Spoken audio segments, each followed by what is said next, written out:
So, we're going to have a little discussion here. Well, we have, first of all, I want to introduce you. We have Du Kanyile from DA. How are you, Du? I'm very well, thank you. How are you? How are you feeling about this? Yeah, feeling quite good. Yeah. Looking forward to the productive engagements that we'll have here. Get closer to the mic so I can hear you properly. Yes. I'm feeling quite good. Yeah. I'm looking close to having engagements, productive engagements with my colleagues here Yes. from other parties. Yes. Yeah, so, yeah. All right. Thank you. And secondly, we have Surprise Matebula from EFF. How are you feeling, Surprise? Thank you very much, first and foremost, for having us. Look, I would like to say we're very happy to be part and parcel of, this show here now, under the banner of the Africa Radio TV. To us as the EFF, this already gives us a signal that, in fact, actually, the idea of the EFF in trying to, consolidate Africa and making sure that Africa is, it becomes decolonized in a sense that it consists of, one currency, one president, one military, and being borderless as well. So, this is a big platform for us, and it's a very important platform. And we want to believe that the content and everyone who comes here into this podcast, or rather this show, they speak their mind unfiltered and without being scared. Thank you. Wonderful. Thank you. And lastly, we have Boitumelo Molefe from Action SA. How are you, Boitumelo, and how are you feeling about today? Thank you, Bianca, and thank you for having me. I'm excited because we are in an election season, and in the political space we call it a silly season because lies will be told, promises will be made. So it's important that young people are at the forefront of engagements such as these, so that we are able to educate people about our manifestos and our offers, so that when they go out to vote on the 29th of May, they consciously know what they're voting for, whom they're voting for, what policies they're voting for. So I'm excited. All right, then with all that being said, we go straight into it. So I have a couple of questions compiled here for you leaders. So I want to know from you, what is it that you have for us as South African nation, young youth specifically, because we are the upcoming leaders. We are the upcoming future. We are the future, right? So the first question is, what is your overarching vision for the future of South Africa, and how do you plan to achieve it if elected? Let's start with EFF. Oh, yeah, no. We were very clear. We are for the economy, because we want to believe that the ruling party, which has been leading the political affairs of this country for the past 30 years, had actually forgotten, or rather had actually distanced itself from prioritizing service delivery for the poor masses, of South Africa, the marginalized. Was speaking here, the people who are coming from the deeper ends, in the villages, in the townships, and all manner of spaces where you find black people who are somehow, still lacking the most basic things, such as your water, your electricity, and things like that. So we are very clear about the economic emancipation for our people, and that it must transpire now, because you look at the mode of production. The means of production of South Africa, they are not owned, or rather they are not in the hands of the rightful owners of South Africa, who are the black majority. The means of production, that is to speak, the issue of the land, that is to speak, the and every other factor that is part and parcel of the means of production. Your land, of course, speaking about the land, you speak about your mineral resources. Speaking about the land, you're speaking about the agricultural sector and things like that. So the arrival, or rather the idea of the EFF having to come in to be involved into the political discussion of the South African political atmosphere Yes. is precisely because the government, the black-led government of South Africa, does not, prioritize the South Africans and the rightful owners of South Africa when it comes to very critical and sensitive matters such as the means of production. For example, I already gave an example about the land. So in the EFF, we have the cardinal pillars that are very radical and in which, or rather, that are, non-negotiable as they are stipulated in the founding documents of the EFF.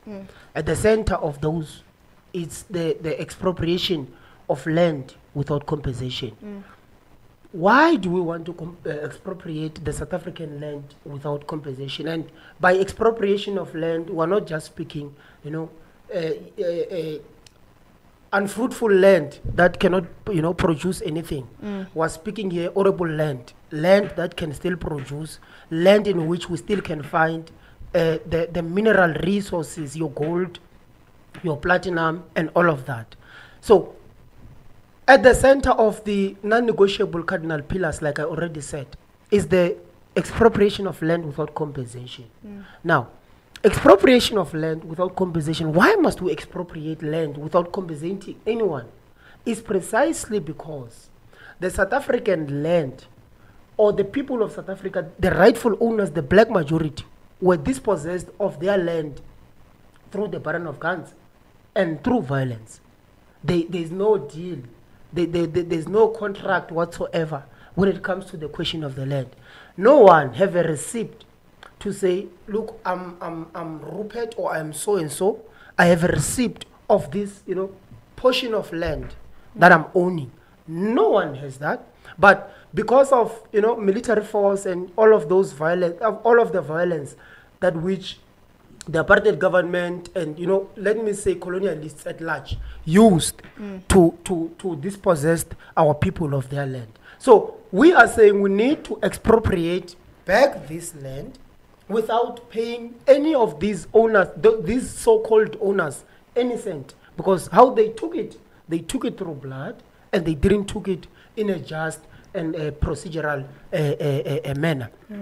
Another thing that we were interested on is the issue of education, because there's no country, there's no state anywhere that can develop itself and its neighboring countries or states without a strong and qualitative education.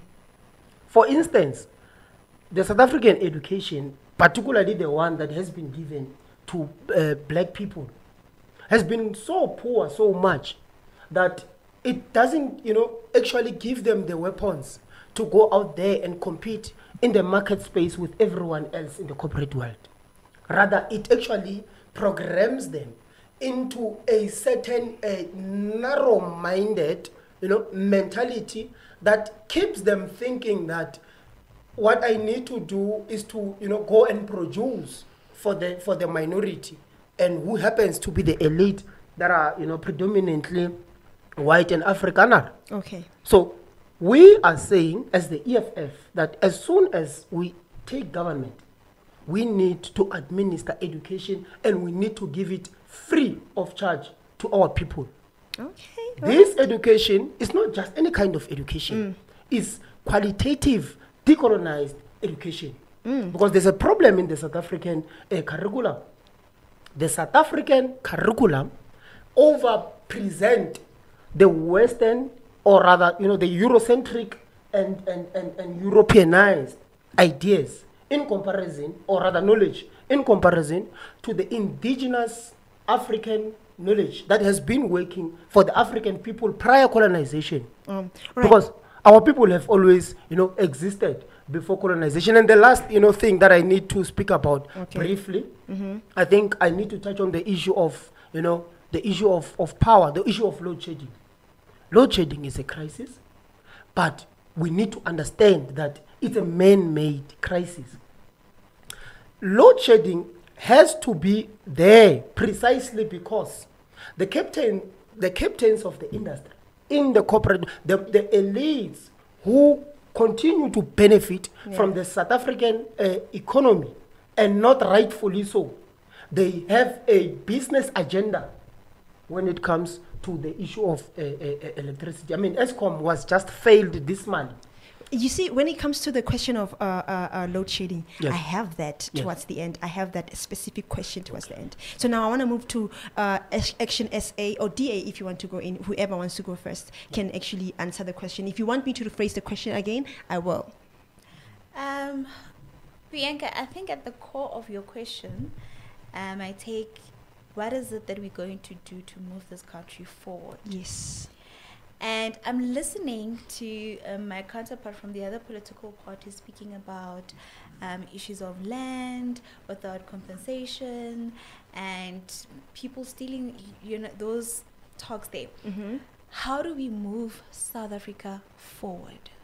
We are a broken country as it is. Mm-hmm. We still have a lot of healing to do. Mm-hmm. But invoking more pain on individuals and still seeing color beyond all the challenges that we are faced with, I think it's unfair. What I see, or what rather Action SA stands for, and I'm happy that I'm in an organization which I share the same values with. Mm-hmm. It's creating an inclusive society and creating an inclusive country. And by inclusive country, I mean also having full freedom. I'll tell you why I say full freedom. 1994 came with a lot of limitation to freedom, Mm-hmm. because we cannot speak about freedom when someone else is still denied of water. We cannot speak about freedom when there's still people who they are expected to go to health facilities that are in a dire state. We cannot talk about freedom when there's still challenges to access of economy, because when you've got access to economy, then you've got your whole center of being your own human being and being able to make decisions that not only empowers you, but empowers your family and empowers those who are around you. So our vision is to see a state where corruption is not tolerated, a state where a healthy state.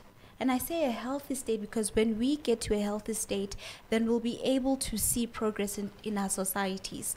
We'll be able to see elimination of crime. We'll be able to see elimination of GBV. We'll be able to see elimination of drug abuse. Do you understand?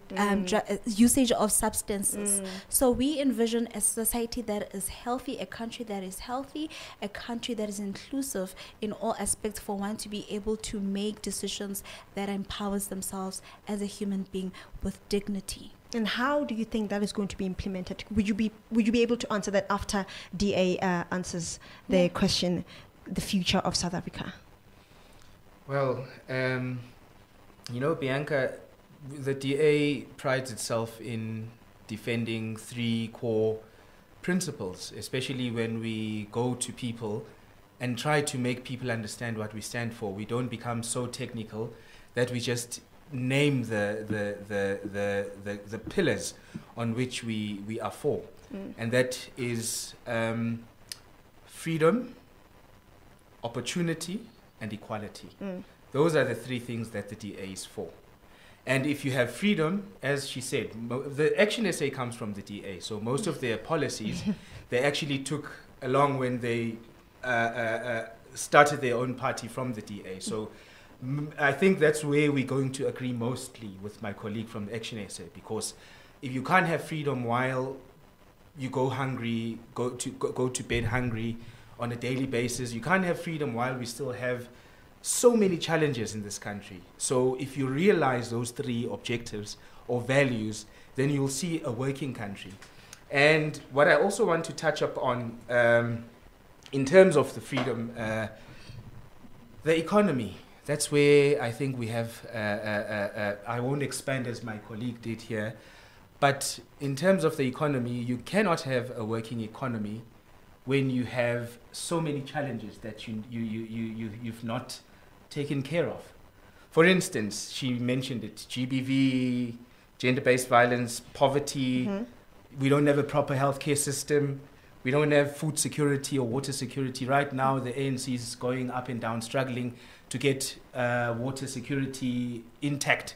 And they're asking the same organizations which they isolated to assist them in terms of securing water for the future, which is Abo AfriForum and the likes. And those are the farmers' associations in South Africa. So I think looking at the economy on its own, Yes. you need to make sure or ensure that you deal with social issues first before the economy works.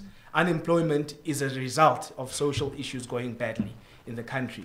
Crime, bad governance, which bad governance is cadre deployment most of the time because you don't put the right people in the right places. You put people who don't know what they are doing in those jobs. So you're obviously going to have a crisis there. You can't have a working economy where you put, at ESCOM for instance, cadre deployment, they just take you, pick you from the ANC and say, you'll run the country's energy powerhouse.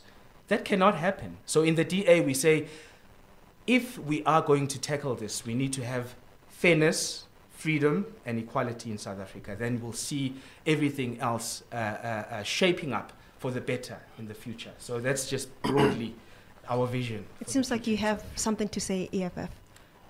Yeah, well, yes, my sister. I mean, you know, it's actually funny how the DA can just say, no, look, one of the policies that we are advocating for is freedom as a result that, I'm quoting my brother here in verbatim, as a result that social issues, I mean, some of the economic issues that has to be resolved after having dealt with, you know, the social, economic, I mean, the social issues of our people. And I don't think that is the, in fact, it should be the other way around, because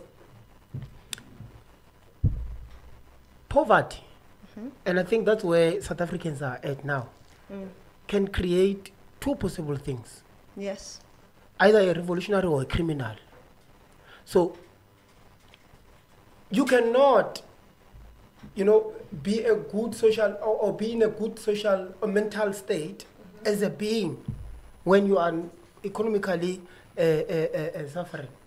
So our issues are not as a result of anything else. The problems of South Africa and South Africans today is a result of the economic issues, socio-economic issues. The fact that we are not owning anything, like I stipulated, that we don't have the means of production, and that's where the generation of the black-owned South African economy should come from, and African economy at large should come from. As a result, the reason why we don't have that, that's the reason why we have, you know, high rates of crimes and all these manner of things. Because who engage in criminal activities? It's people who, some of these people, by the way, not some of them, majority of these people, these are breadwinners. These are parents of the people whom are expected by their children and their wives and everyone else at home to leave the house and come back home with bread. Okay. Now, these people, when they are unable to provide for themselves, they, you know, end up resorting into crime, thinking that that's the only way they can be able to get, you know, their monies. So there cannot be freedom for anyone without the economic emancipation. The idea that you are economically, you know, fluent and that you are able to participate in economic activities yourself, that it on its own, it, you know, it brings a good mental being to yourself. So our issues are not anywhere else except for the fact that we don't have, or rather we don't own the South African economy. Okay, that goes to my second question, because I can hear your argument, EFF, is mostly based on if South Africa was to get back all that belongs to South Africa and restart. Is that what you're saying?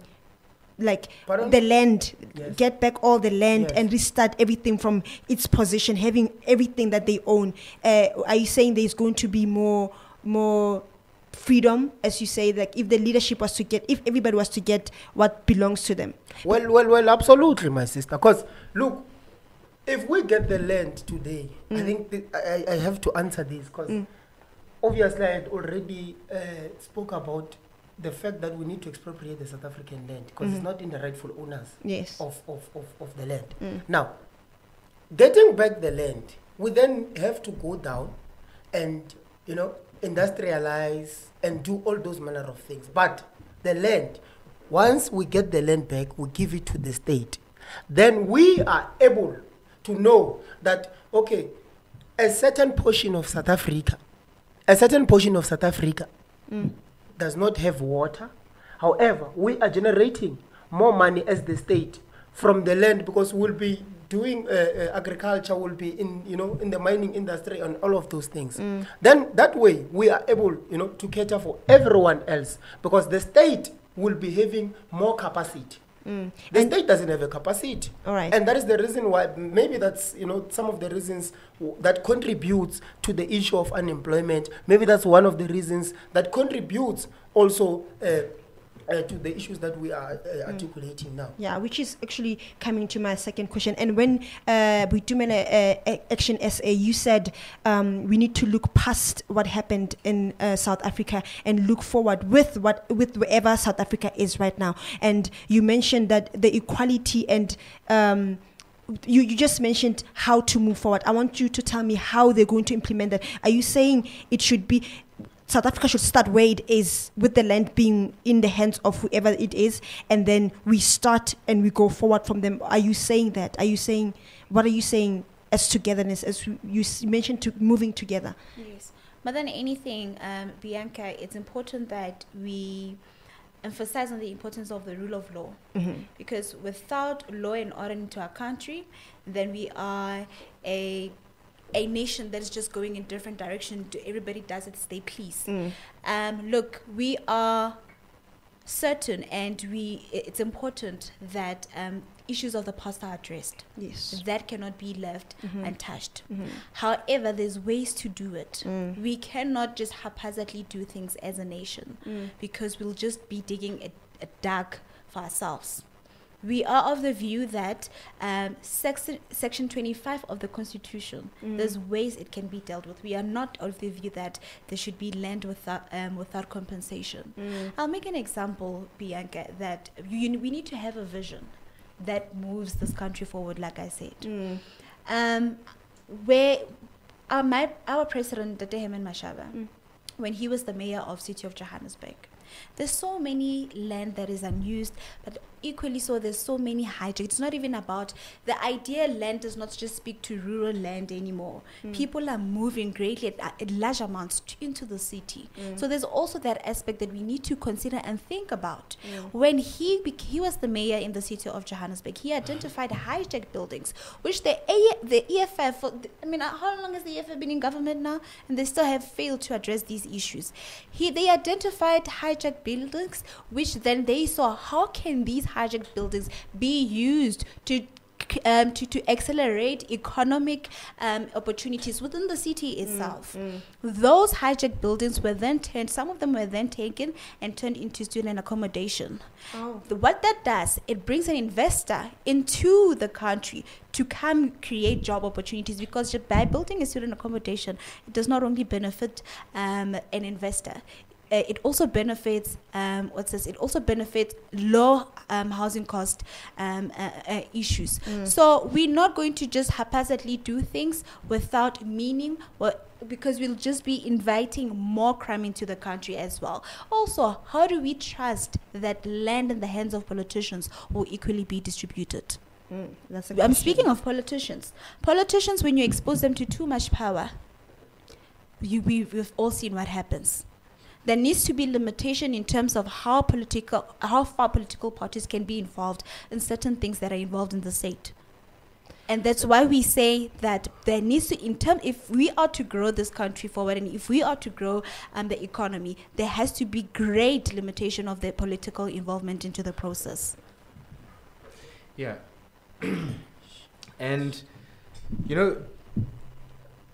I heard my colleague here, the EFF colleague, saying that you need to fix the economy before the social aspect or the social conditions of South Africa improve. I quite disagree with that. And clearly so, because in order for the economy to grow, you need to have actually have the proper environment, or rather a conducive environment for investment. Yes. You need to have a conducive environment for the rule of law. You need to have a conducive environment for people to participate in the economy. That's how the economy will work. You can't fix the economy and jump and say, I want to fix the economy. You need to start there first before the people participate in the economy. Your education, you need to fix your education first before the people are able to meaningfully participate in the economy. You cannot say, well, economy, we need to take land, and then that's it. We need to take the land as the state, and then if it's under the state, everyone will benefit a share. What happened in Zimbabwe? I didn't hear my colleague say that. The state currently in Zimbabwe has control over the land, but Zimbabweans are coming to South Africa. How do you explain that? How do you explain the fact that they don't have any economic opportunities in Zimbabwe? Only the connected few. As my colleague rightly said, if you put land in the hands of politicians, then you are likely to have an elite owning the means of production. Even worse, because now they are given that power to own the means of production, which are the land, the lucrative lands that we have, and the lucrative businesses, etc., etc. We cannot allow that. As the economy is right now in South Africa, what you need is just a proper conducive environment where you invite investors to come and invest in South Africa. We've got different sectors that are existing in South Africa. We've got the industrial sector. We've got infrastructure that needs to be upgraded. The government cannot do all those things on its own with tax money. You need investors to come and say, well, we've got this much, we can do this. And when investors come together in the country and start participating in the economy and inviting South Africans to participate in the economy meaningfully, that's where you'll see change, and that's where you'll see the economy working for the better. And I'm not quite sure of the change in clause, as the EFF says, that we need to change so that we rightfully right the wrongs of the past. You can still right the wrongs of the past with the constitution that we have right now.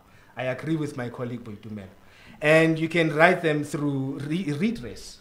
We've got these redress policies, and the ANC does have quite good policies in their national policy framework. It's just the problem is that they don't implement those policies properly. What they do is just, what they look at, I'll just make it as easy as possible, is that when they when they try to implement policies, they get politicians and people who are not skilled in areas of expertise in certain sectors to be the ones running those sectors. So you cannot have that and say that there'll be change or there'll be meaningful economic development in South Africa. As it currently stands, we are below 0.3% growth in South Africa, and that is not conducive, and it won't last even for the future generation to be able to participate in the economy. Yeah. You got something to say? Yeah, well, look, yes, my sister. Look, the first and foremost, I would like to respond to what the Action SA had to say here in relation to, Come closer to the mic, please, so we can. In relation to yes, now I can hear you properly. To when Mr. Herman Mashaba was the mayor of the Johannesburg Metro Municipality. People tend to overpraise Herman Mashaba everywhere else, about this term as a mayor in the Johannesburg Metro Municipality. As they should. Now we should tell you actually what transpired in Johannesburg Metro Municipality when Mashaba was the mayor. We gave Herman Mashaba a manifesto of the EFF. At the center of that manifesto of the EFF, we said to Herman Mashaba, we need to insource workers across Johannesburg. We need to insource cleaners. We need to also insource security guards so that they get to have benefits in spaces where they are employed. I mean, A lot of people who are working as security guards, they are under labor brokers. And by that, it means they can be anywhere, in any company or in any institution, at any time, deployed there by whoever labor broker who they are under. But there is no benefit whatsoever that these people have. These people, they don't, get to have, for instance, the issue of pension money. Someone can work under a labor broker for more than 30 years. And, they just go back home with nothing. But they've been working under a labor broker for more than 30 years. So we gave Herman Mashaba that manifesto point to say, Herman, you need to insource, make sure that workers across Johannesburg are insourced. And these are ground workers. That is to speak of cleaners, securities, and every ground worker across. Now, another manifesto point we gave to him, and I'm still responding to Action SA. We said to Herman Mashaba, Herman, and this is something that Herman failed to do. However, the EFF Children's Command in Johannesburg and everywhere else, it has been at the center, or it has been a vanguard of the point that I'm about to make now. We said to Herman, identify all the debunked buildings, including the buildings of the municipality across Johannesburg. We need to address the issue of accommodationless of students in Johannesburg, because we have a lot of institutions of learning in Johannesburg compared to anywhere else. We have University of Johannesburg, which has approximately 4 campuses, actually 4 campuses. We have Wits University, which has 4 campuses. We have Central Johannesburg University, which has 4 campuses. No, not 4, more than 4, I think approximately 8. We have SWGC, which is Southwest Gauteng College, which has more than 5 campuses. So you will understand that the housing, the number of beds that we need here for the students in Johannesburg are a lot compared to other places. The name of, we even termed the program accommodation is land when we were giving Herman this manifesto point. Now, everything Herman implemented when he was a mayor in Johannesburg Metro Municipality is the manifesto of the EFF. So we need to be clear about that. We need to start there. We need to be clear about that. Then number 2, there's an issue of if we have to give the land to politicians, what is it going to happen? Is there going to be equal redistribution of the land? Where is the land now? Who owns the land now as we speak? Their leaders, the leaders of Action SA and DA, they know very well. In fact, that's where they get their money for postering for elections and everything else. They are sponsored by the people who are having the land of South Africa today. And they're just a group of elites, a minority of people. Less than, there are not a lot of them. But you have 60,000 in comparison to less than 50 people. There is a comparison of about 60 or 61 million here of people whom don't own anything. The land is owned by the settlers today. These farmers, they are not rightful owners of the land. They are owning it. What is happening? So you cannot tell me that we cannot give the land to the politicians because there's not going to be equal redistribution. We are not saying give the land ownership or custodianship to politicians. We are saying give the South African land, let it be owned, or rather let the custodianship of the land be under the state. Who is the state? Now, we're saying it must be owned by government to avoid. Who is government? It's the state. Who is the government? I'm saying the government is the state. The leaders. You're right. It's the leaders. Who are the leaders? The politicians. Look, my brother, listen. I think this is a dialogue. Yeah. I never interjected you when you were speaking, and I think let it be fruitful as now. We are saying the state must have ownership because now the ownership is not in the state, and that is the reason South Africans are poor today. So let's try a collective. A state is a collective. It's not a group of private-owned boys and girls. It's a collective. We are saying let's give the ownership to the people who are rightfully elected to lead the political and economic affairs of this country. Let them be the ones that distribute the land back to the people. Okay. So, you want to say something? And Yes, then as I please. finish, All right. Let him you finish. cannot compare the idea of the EFF and you want to link it with what happened in Zimbabwe. We're not chasing any white person. Us.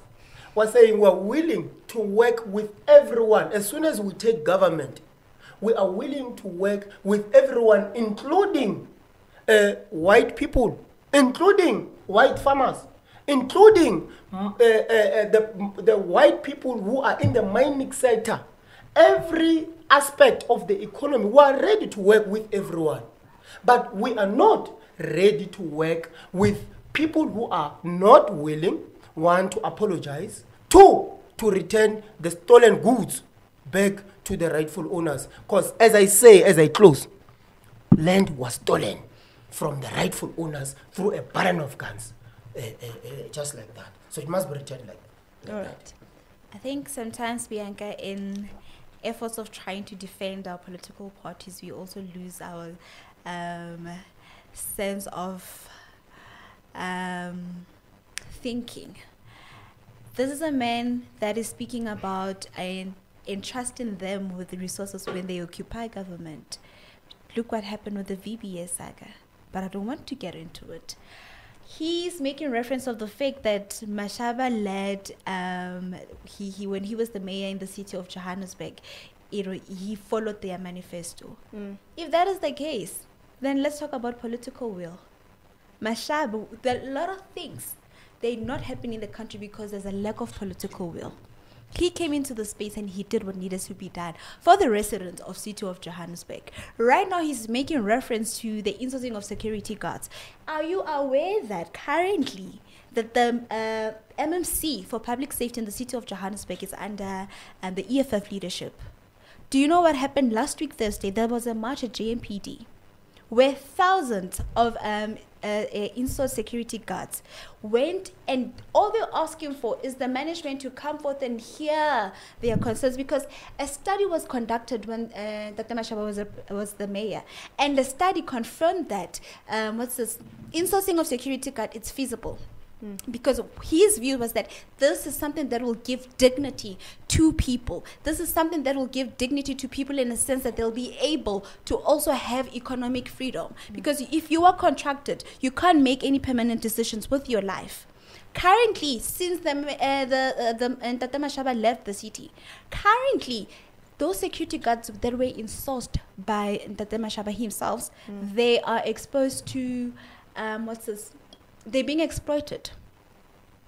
Let me tell you what's happening. Firstly, there's grading issues since he left. I'm talking about the fact that the MMC is under EFF. Since he left, there's not been grading processes done.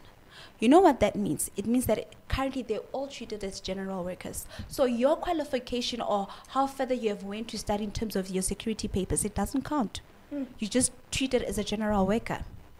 They currently complaining at the fact that they have to work overtime, but they're not even paid for that overtime work. It's under the EFF. So if he wants to make it about the EFF manifesto, it's not under the EFF. That's a lie. It's a lie. So the MMC of public safety currently, who is it? It's Dr. Mqini. But the allegations you are trying to make are false. How? Indulge us. Explain yourself. What are you saying? So currently, if they say that Mashaba just stole their manifesto, why are we not seeing the same political will that Mashaba showed when he was the mayor of city of Johannesburg? Why are they not able to show the same political will which he showed? Dr. Mqini, I'll give you a chance, my brother. Dr. Mqini is the most perfect MMC. By the way, Dr. Mqini was deployed in parliament under the banner of the EFF. Now, because the EFF deployment policies are transparent and that they are not in any how promoting shenanigans and corruption, Dr. Mqini, as a doctor, yes, he was taken from parliament, reduced to go down to the Johannesburg Metro Municipality because we don't want to replace tendencies of the DA, the racist DA and the ANC of the deployment police. You know, do you know that John Steenhuisen does not even have a matric? You don't know. But this is someone who must go and lead South Africa tomorrow. John Steenhuisen. Okay. John Steenhuisen didn't go to school. But I mean, he only has a matric. Not that he. I'm sorry. Right, he only has a matric. Yes, he only has a matric. Yeah, Okay. I've But are you going yes. to Yes. choose a I- person I- because can he I has continue? a doctor when he's failing? Steenhuisen only has a matric. Doesn't How can change. Steenhuisen come up with strategies and measures of industrial? Okay, yes. Okay, can I Engineering, have a word with in terms of that?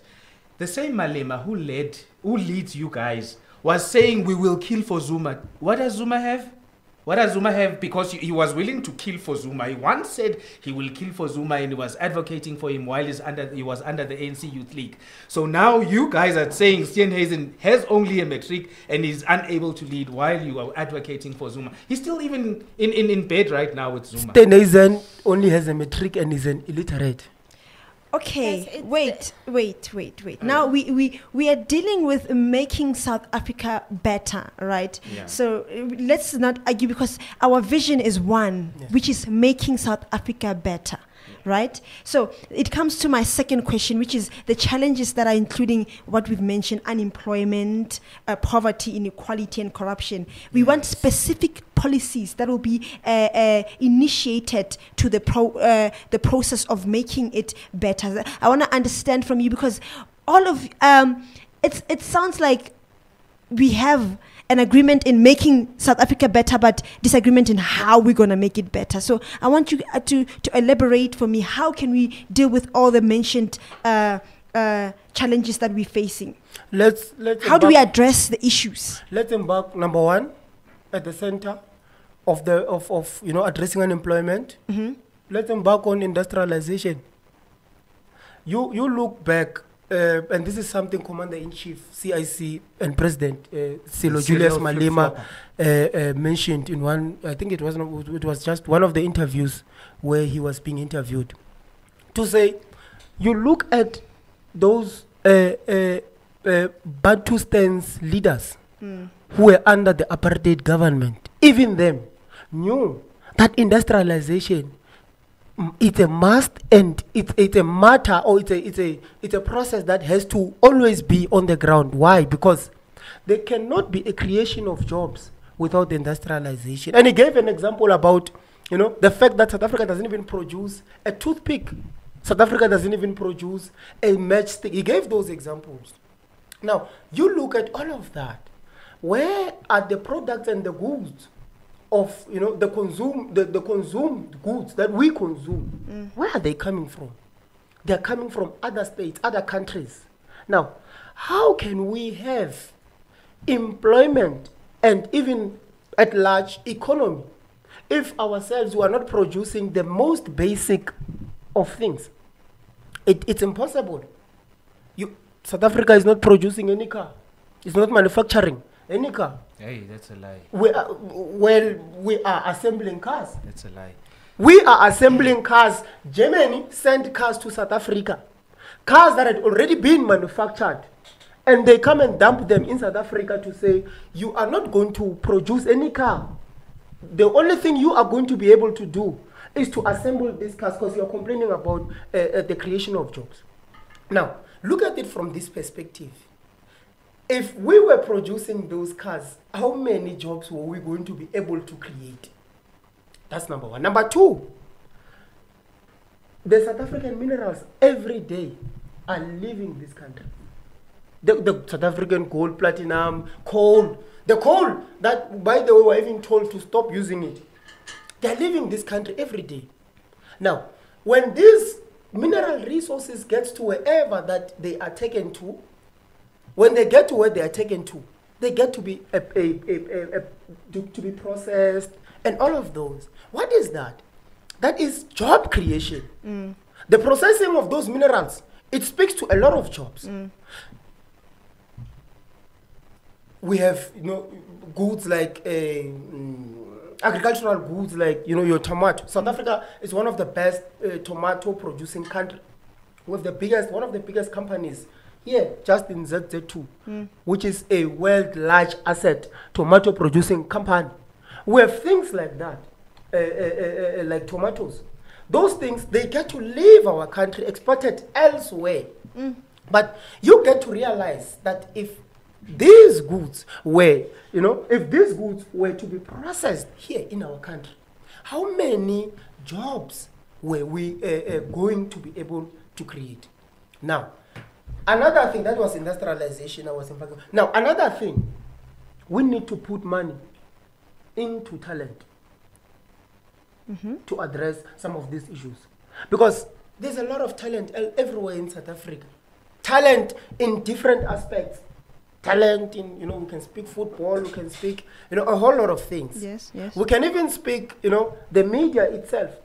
For instance, with people like the likes of your MacG and everyone else who in the podcast industry who are running their own things that are not filtered. And I don't want to believe, or rather, I don't want to say that maybe they have sponsors or all of those things. But if you find something like that, why don't you, as a state, embrace it by putting more money? Because MacG being there is not alone. He's having employees there. Now, you put more money, you increase MacG's capacity. What are you saying? You are saying to MacG, employ more people. Or you are saying to MacG, in fact, do more of what you are actually doing. We want a lot of it. So put money into talent as well. We need to look at that. Because not all of us are going to go into school and, we progress properly and we get these jobs that are school related. Some of us are just born with talent. What must happen to that talent? That talent must be funded. That talent needs to be funded so that it can grow bigger. And that's how we can address some of these issues. Oh, you know what? This is getting more heated. Looking at time, I'm gonna ask you one question, and that is the closing question, which is the one that I said I'm gonna ask, because I feel like we need to continue this conversation as to hear further what you as leaders representative have to say. So my one last question is, since we are all having one vision, remember all those parties, like I've mentioned before, I believe that they all came from ANC, right? Whereby now they separated. They didn't. But ANC was the first, black national. It's a former liberation. EFF comes it's a from former the ANC. liberation. EFF definitely comes. Yes, but it was the first one that introduced us into the first black president who led South Africa, right? And then out of ANC came other political parties. So my question is, since we all have the same vision as political parties, what is stopping us from actually combining and being one and making sure that South Africa experience the same experience the South Africa that we want? Like, what's difficult? Why are we dividing into many parties in order to face the same vision, in order to make one thing happen? Why are we separating in order to make one thing happen? Bianca, the reality about politics is that a lot of these political parties that came, yes, you are right, that Yes. At the top of it was the ANC. Yes. But the formation of so many other political parties came as a formation of being upset with the failed promises that the ANC had made, right? And when they came into power, into government itself, they made promises to South African citizens as well that they would remove the ANC from power because it has failed to do what it was mandated to do, right? But sadly, we still have these same political parties willing to lie in the same bed with the ANC. So this is what happens. Like I said, when you expose them to too much power, they forget why they are there in the first place. Even the EFF sitting here right now, they're in the same bed with the ANC in the city of Johannesburg. ANC lost majority of votes in 2021 elections. So they didn't get full majority to govern the city at the time. The EFF, what did they do? They got into the same bed with the ANC. because when you combine their outcome in terms of the number of seats that they hold in the city of Johannesburg, then it gave them the majority. Currently, we are sitting with the mayor Kabelo Gwamanda. The citizens of this city residents of the city did not give Al Jama the mandate to. I mean, it's a two seat party in council, and he's the whole mayor of the city of Johannesburg. It was the EFF and the ANC. Right? So that's why we are very, very clear on our stance that we are willing to work with everybody except people who, political parties that they would be open to working with the ANC. We don't have interest in working with the ANC because we are in the position that we are in as a country because of the ANC.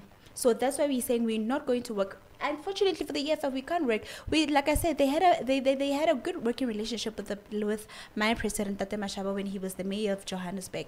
But unfortunately, at national level, we cannot work because our policies are completely different. So all these parties are in conflict. Is that what you're saying? No. Oh, I'm not saying all of these political parties. I'm saying for us, with the ANC, with EFF, it would be difficult for us to work with EFF because our policies are completely different. We sing in different tunes. So that's why we can never be able to work with the EFF at national level.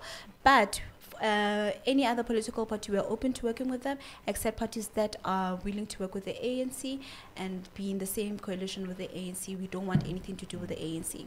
Do you have anything to say, DA? Yes, I do, actually. And, you know, when you look at where South Africa is right now, most of what the EFF actually campaigns for is based on racism and race. Race is their number one message that they're trying to send across South Africa. That's not what we should be looking at right now. We should be looking at a way of moving forward. How do we move South Africa forward beyond race? Because I think it's 30 years now since apartheid ended. We should be looking beyond that 30 years that we've been through. And even though equality is far from being achieved in South Africa, but I think with the proper policies in place and with the proper people to lead those policies or to implement those policies in place, you are going to achieve a certain degree of equality and conduciveness in the economy, because the economy is number one priority for the DA. And the DA is not saying that we're shutting everyone down. ANC also has some nice policies. The problem, as I said earlier on, is implementing those policies. They don't implement them. They're just on paper. And that's the problem with the ANC. They put the wrong people in the wrong places. Well, they put the wrong people in the wrong places. That's just it. They do this cadre deployment thing that happens there, same as they did with the VBS, EFF, and they tried to get their fingers onto the kitty and stuff like that. So if you have those kind of people, you cannot work with those kind of people who only look at the kitty when they are in power. As the DA, we look at people who align with the vision that we have as the DA in South Africa, a common vision of fairness. They are saying that you should be judged because of your skin color. Right now, we don't need that in South Africa because it's going to create another form of hate or conflict in South Africa that we don't need. We just need to have a common purpose for South Africa to work, and that is not going to be in the state's hands, because we've seen that the state is incapable of even handling the slightest thing like Eskom. We saw that the state has failed to handle even this tiniest corporation like Eskom. I don't want to use that word. They've effed up every institution that they've laid their hands on. The ANC has just really messed up everything that they've laid their hands on. So what we are saying is that invest, especially in infrastructure, invest in education, invest in healthcare, and then you'll see and invest in right people going into the right places, invest in young people taking up the correct positions in society, and then you'll see the changes that you want to see, especially in the economy.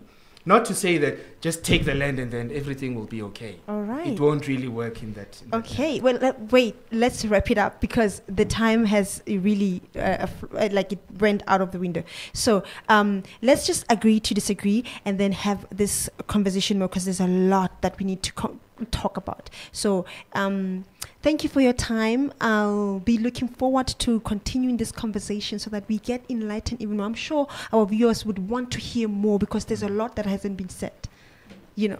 So thank you so much for the time. I'll make sure that we continue this because we have to talk about this. Thank you so much. That's it from me, newsletter from One Africa Radio TV. Let's see you next weekend.